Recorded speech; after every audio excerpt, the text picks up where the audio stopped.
معزز ناظرین السلام علیکم پاکیزہ دین میں خوش آمدید ویڈیو شروع کرنے سے پہلے میں اب سے درخواست کروں گا کہ میرے چینل کو سبسکرائب ضرور کر لیں تاکہ میری آنے والی ویڈیو کا نوٹیفیکیشن اب تک پہنچ جائے۔ حضور پاک کا ارشاد ہے کہ تم میں سب سے بہتر وہ شخص ہے جو شخص قرآن شریف کو سیکھے اور سکھائے۔ سورہ یاسین کی فضیلت۔ سورہ یاسین قرآن مجید کا دل ہے اور بے پناہ فضائل بیان ہوئے ہیں۔ رسول اللہ نے فرمایا قرآن مجید میں ایک سورت ہے جو اللہ کے نزدیک بہت بڑی عظمت والی ہے، جو اسے پڑھے گا اللہ تعالیٰ اس کو شریف کے لقب سے نوازے گا۔ اس سورت کے پڑھنے والے کی شفاعت قبول کی جائے گی۔ اس عظمت والی سورت کا نام سورہ یاسین ہے۔ رسول اللہ نے فرمایا کہ میری یہ تمنا ہے کہ سورہ یاسین ہر امتی کے دل میں ہو۔ جو شخص دن کے آغاز میں سورہ یاسین شریف پڑھے گا اس کی تمام ضروریات پوری کر دی جائیں گی۔ احادیث سے معلوم ہوا کہ سورہ یاسین پڑھنے سے دین و دنیا میں ہر قسم کی بھلائی حاصل ہوتی ہے۔ خاص کر مرنے والوں کے قریب اس سورت کی تلاوت کی جائے تو ان پر نزا کی مشکلات آسان ہو جاتی ہے۔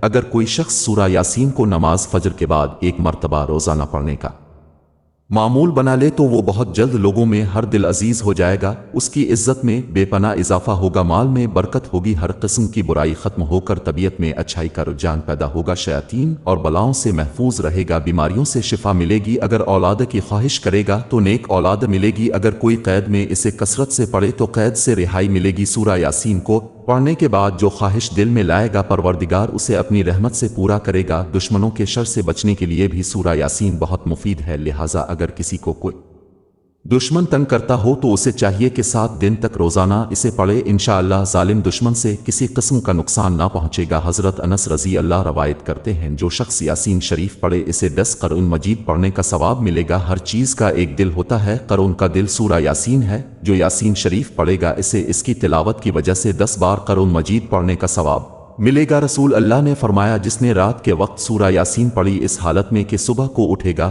وہ بخشا ہوا ہوگا۔ حضرت عبداللہ سے روایت ہے کہ جس نے رات میں اللہ کے لیے سورہ یاسین پڑھی اس کو بخش دیا جائے گا۔ قرآن شریف کا حفظ کرنا جس سے نماز ادا ہو جائے ہر شخص پر فرض ہے، اور تمام کلام پاک کا حفظ کرنا فرض کفایہ ہے۔ اب کہ کتنے شہرگاہ میں قرآن پاک پڑھنے والا نہ ہوں تو سب گناہ گار ہیں۔ رسول اللہ نے فرمایا قرآن پاک کی وجہ سے کتنے ہی لوگوں کا بلند مرتبہ اللہ تعالیٰ کرتے ہیں اور کتنے ہی لوگوں کو پست و ذلیل کرتا ہے۔ کار میں کتنے پیج ہوتے ہیں۔ ویڈیو کو ختم کرنے سے پہلے میں اب سے ریکویسٹ کروں گا کہ میرے چینل پاکیزہ دین کی سپورٹ کے لیے چینل کو سبسکرائب کیجیے۔